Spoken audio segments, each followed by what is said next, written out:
Hi, thank you so much for having me. My name is Emily Feng. I'm the author of Let Only Red Flowers Bloom, which is a narrative nonfiction book about China under Xi Jinping, the current leader of the country. And the book is a series of interlocking profiles about people who I think represent the many, many different aspects of Chinese identity, whether it's gender or different political values, economic visions for the country, ethnic policy, differences in language that are abundant in China. And all of this matters, I think, and as I argue in the book, because issues of identity are central to underpinning what the country's leaders think about how to shore up national security, foreign policy, and in general have motivated the more constricted space domestically for political expression and civil liberties. But this book is not supposed to be for the specialist China watcher. You don't have to be following news about China. I think to enjoy this book, I wrote it because these people, these characters who I profile in the book, are people whose stories have stayed with me over the decade that I've lived and reported in the Chinese-speaking world. They're stories that I hope resonate with English speakers. Even if you've never been to China, you don't have any particular interest in the country, but their stories have something universal because they're always about the little guy going up against the big guy, about good versus evil, about fighting the good fight, overcoming adversity, and finding space to be yourself in a country that unfortunately has become more and more authoritarian and more closed off, and has enforced a more homogenous, one-dimensional aspect of Chinese identity, of what it means to be Chinese, in a country that has a ton of natural diversity. They inherited that from the Qing Empire into now it's become the modern-day nation-state of the People's Republic of China. And these questions about, what is Chinese, what is not, have real bearing on everything from China's policy regarding Taiwan to US-China relations. So that's kind of what the book is about and why it might be interesting. Why was I inspired to write this book, you ask me?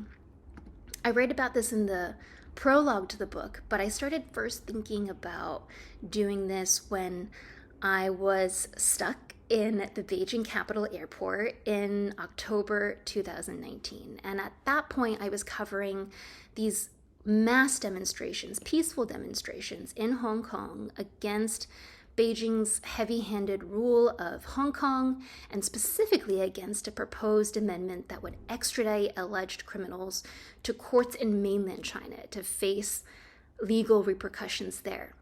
Hong Kong and mainland China, while part of the same country since 1997, have different systems of law under something called One Country, Two Systems, and people in Hong Kong were once again afraid that under Beijing's political control, Hong Kong's special semi-autonomous status where they get to enjoy British-style legal courts and many more civil liberties and civil liberty protections would be gradually eroded. So I would fly from Beijing to Hong Kong basically every single week to cover these protests, and I would get stopped leaving mainland China and then also entering mainland China again from Hong Kong, sometimes for hours at a time. And the questioning about my work, about what I was doing in Hong Kong, searches of my laptop and phone, which I had to learn how to encrypt, they were getting more intense. And I just felt that the political trends of what was happening in mainland China and later Hong Kong did not bode well for my ability to stay and live in China and report there as a foreign journalist for American media. But I had grown to love the country. I had invested so much time in learning the language, in building up contacts, and understanding this incredibly large and complex country. So I started thinking to myself in the holding room, essentially the detention room of Beijing's airport, if one day I were expelled from China, how would I continue reporting on the country? And I thought about maybe writing a book, collecting all the stories that had stayed with me, but didn't necessarily have room in my day-to-day reporting, and finding a way narratively to delve deeper into these stories, into stories that were not necessarily constrained by the borders of the People's Republic of China, especially as China gets more and more powerful, but were stories that spanned national boundaries, were taking place in Taiwan and North America and Europe as well. And that's how the book was born. Now, it took me a few more years to finish reporting and to continue writing it. And I was not expelled or deported that day in the airport, but eventually in spring 2022, I left the country and was not allowed to return. So that is when I started writing the book, and that is the book that you hopefully have in front of you today. How did I find the people featured in my book, and how did I communicate with them? So there were many more people in the book that I wanted to include that stayed in the book after multiple edits and rough drafts. But basically, I didn't have a scientific method for this. I chose characters whose real lived experiences had both the narrative complexity and the emotional richness that I thought could communicate some hidden facet or quirky side of China that people may not expect. So the characters in this book range from everyone like a former state prosecutor for the Chinese state who, after a long, illustrious career in the government, decides to step out of it and join the other side, so to speak, and become a human rights lawyer who is taking great personal risks to sue the government, to someone who steals motorbikes for a living and ends up unexpectedly going viral on the Chinese internet for espousing a kind of slacker, I don't want to work mentality that makes him, that strikes a chord in Chinese society as the economy slows and people's normally work hard, play hard attitude takes a nosedive during the COVID pandemic and the, let's say, colorful career that he has as an online influencer after coming out of prison in China. I also profile people who are not necessarily in the Chinese mainland. So one of the big stories in this book is about a Uyghur family who mostly live in Turkey, but then find themselves caught up and forcibly separated from their children in China's western Xinjiang region as authorities in China crack down on ethnic minorities there. And one Uyghur father's quest to rescue his children from China and rescue his wife from a Chinese prison. I also have characters who are in Taiwan, this island outside of China, but which China claims, and how the story of people there, of people in Taiwan, illuminate really thorny and honestly weighty questions about Chinese identity and China's relationship with Taiwan, which is in the news more and more these days because of the real threat of a hot war over China's claims over Taiwan. So the stories span the globe, but they're ultimately all about, again, questions of identity. But these questions really matter, whether it's economically, politically, or militarily. Are there stories that I heard while writing this book that people didn't want me to share or didn't want to share because they had fear of what might happen to them or their loved ones if I did share? Absolutely. And so there are people in this book who I do not disclose their real names, or I use pen names, or I use their English or Arabic names so that they're not identifiable. Now, there are a lot of people who are actually no longer in China. In the course of reporting their stories, they, independently of the book, were either already outside the country or then made plans to leave the country. And so they were able to use their real names. But there are a number of people who are anonymous, or they're using nicknames in this book precisely because of their security. But when interviewing people, we need their full consent. They have to make an informed decision about what their risk tolerance and their circumstances are. And that's part of an ongoing process when reporting on or in China. What is one thing that you think is vitally important for Americans to understand about modern China? Great question. My goal with this book was very simple. It was to show readers that people in China are people. And I know that sounds obvious, but it is so easy to collapse a country of 1.3 billion people and the rest of the Chinese-speaking world, which that number does not include. This is people in Singapore, Malaysia, Indonesia, Taiwan, North America, Europe, when we're talking about the Chinese diaspora. People like me, for example, who are born and raised in the US, but are confronting these really thorny issues of people trying to claim you as one identity or the other as geopolitical tensions with China heats up. Making these people and their hopes and their dreams and their lived experiences as affected by politics in China, making their experiences feel real and resonate with someone who might be reading this in Colorado or California or Connecticut.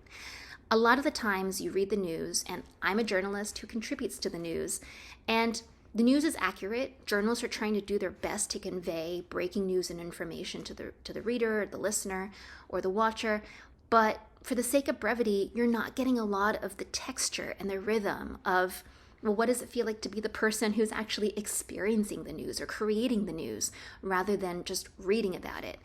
And unfortunately, the Chinese state makes it really, really hard to get behind the headlines, to really get to know the people in China because of this incredibly advanced surveillance state they've set up and the way they harass and curtail not just foreign journalists, but really any kind of journalist in China. So it was a challenge to get to know people well enough where I felt like I could write a book about them, where they were fully fleshed out, three-dimensional characters. But that was the challenge I set out for myself in this book, and I hope that in reading this book, you get a window, a portal into the lives of people you might never meet, to a place that you might never go to, though I encourage you to travel and go to China if you can.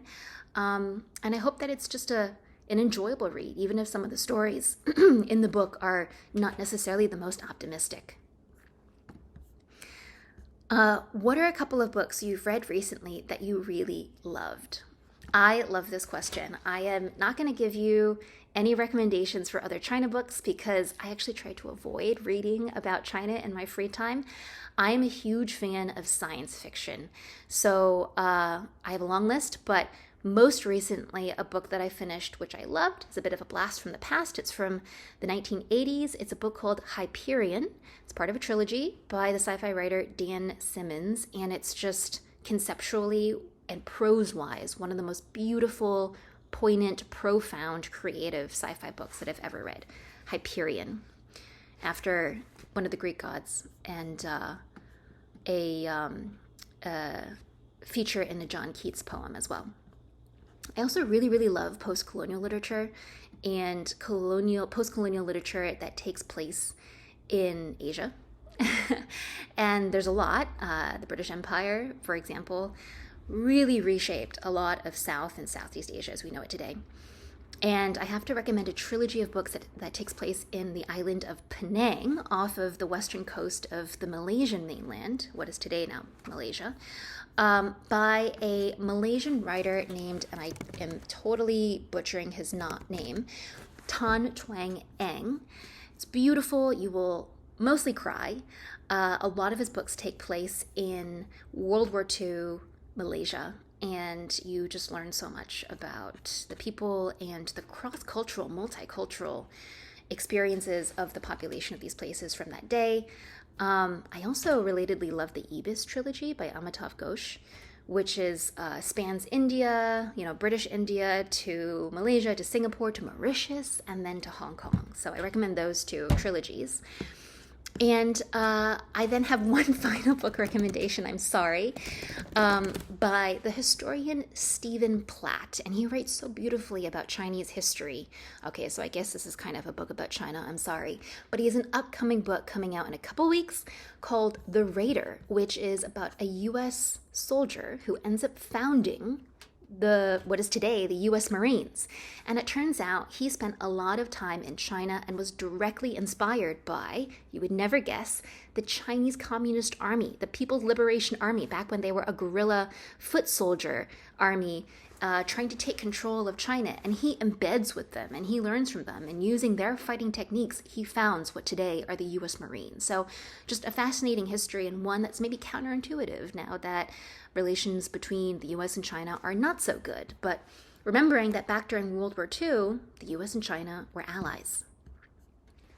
Is there anything else you want us to know about your book? Well, It is.